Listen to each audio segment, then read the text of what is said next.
પરિણામો હવે જે રીતે સામે આવી રહ્યા છે, ચિત્ર સ્પષ્ટ થઈ રહ્યા છે, આ તમામ પરિણામો આપના સુધી પહોંચાડી રહ્યા છે અને જે રીતે વાત કરવામાં આવે અલગ અલગ બેઠકોની, ખાસ કરીને બિહારની જો વાત કરીએ, અલગ અલગ રાજ્યોની જો વાત કરીએ, ઉત્તર પ્રદેશની વાત કરીએ, આ તમામ બેઠકો ઉપર જે રીતે અત્યારે આ પરિણામો જોઈ રહ્યા છે, મહારાષ્ટ્રની જો વાત કરીએ તો અહીં જે રીતે 41 બેઠકોનો અહીં અત્યારે પરિણામો સામે આવી રહ્યા છે, કોંગ્રેસને 5 તો અન્યને 2 બેઠક, ભાજપ 41 બેઠકો પર આગળ, કોંગ્રેસ 5 અને અન્ય 2 બેઠક પર આગળ છે.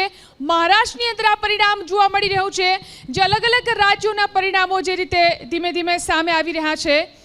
તો 2024ના પરિણામો જે ભાજપ માટે છે, અહીં 23 બેઠકોનું નુકસાન ભાજપને દેખાઈ રહ્યું છે, તો કોંગ્રેસને અહીં 24 બેઠકોનો ફાયદો દેખાઈ રહ્યો છે. તો આ સાથે જ અન્યને 1 બેઠકનું નુકસાન અહીં દેખાઈ રહ્યું છે. 2024ના અત્યારના જે પરિણામો જે સામે આવ્યા છે, ભાજપને મહારાષ્ટ્રની અંદર આ પરિણામો અત્યારે જોવા મળી રહ્યા છે. ધીમે ધીમે ચિત્ર સ્પષ્ટ થઈ રહ્યું છે. ગુજરાતની જો વાત કરીએ તો 2019ના પરિણામો પ્રમાણે ભાજપને 26 બેઠકો મળી હતી, પરંતુ અત્યારે 1 બેઠક માઇનસ ગઈ છે. 25 બેઠકો ઉપર જે રીતે ચૂંટણી યોજાઈ, બનાસકાંઠાની 1 બેઠક અહીં ખોવાનો વારો આવ્યો, તો કોંગ્રેસને 1 બેઠકનો ફાયદો થયો, બનાસકાંઠાની બેઠકનો ફાયદો થયો છે, અન્યના ભાગે 0. એટલે આ પરિણામ છે ગુજરાતના. ધીરે ધીરે જે પરિણામો સ્પષ્ટ થઈ રહ્યા છે. અને હવે વાત કરીએ રાજસ્થાનની અંદર ભાજપને 2019માં 24 બેઠકો મળી હતી. અત્યારે જે જોવા મળી રહ્યું છે તેમાં 10 બેઠકો ઉપર ભાજપને નુકસાન દેખાઈ રહ્યું છે, તો કોંગ્રેસને અહીં 8 બેઠકો ઉપર ફાયદો થતો જોવા મળી રહ્યો છે, તો અન્યને અહીં 2 બેઠકોનો ફાયદો થતો જોવા મળી રહ્યો છે. 2019માં અહીં 1 બેઠક મળી હતી અન્યને. અને હવે જો વાત કરીએ ઉત્તર પ્રદેશની, 2019માં ભાજપને અહીં 64 બેઠકો મળી હતી, પરંતુ અત્યારે મોટું નુકસાન આપણે જોઈ રહ્યા છે.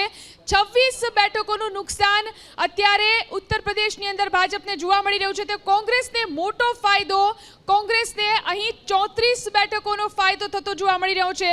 ઉત્તર પ્રદેશનામાં આ મોટો ઉલટફેર જોવા મળ્યો છે, તો બસપાને અહીં 10 બેઠકો ઓછી થતી જોવા મળી રહી છે, તો અન્યને 2 બેઠકનો ફાયદો થતો જોવા મળી રહ્યો છે. એટલે કે ઉત્તર પ્રદેશની અંદર આ મોટો ઉલટફેર 2019 અને 2024ના પરિણામોની અંદર આપણે જોઈ રહ્યા છીએ. ઉત્તર પ્રદેશનું આ ચિત્ર છે. આ સાથે સાથે હવે પશ્ચિમ બંગાળની જો વાત કરીએ, ટીએમસી પાસે પશ્ચિમ બંગાળની 22 બેઠકો હતી. અત્યારે પરિણામો જે રીતે સામે આવી રહ્યા છે, 7 બેઠકોનો ફાયદો ટીએમસીને અહીં થઈ રહ્યો છે.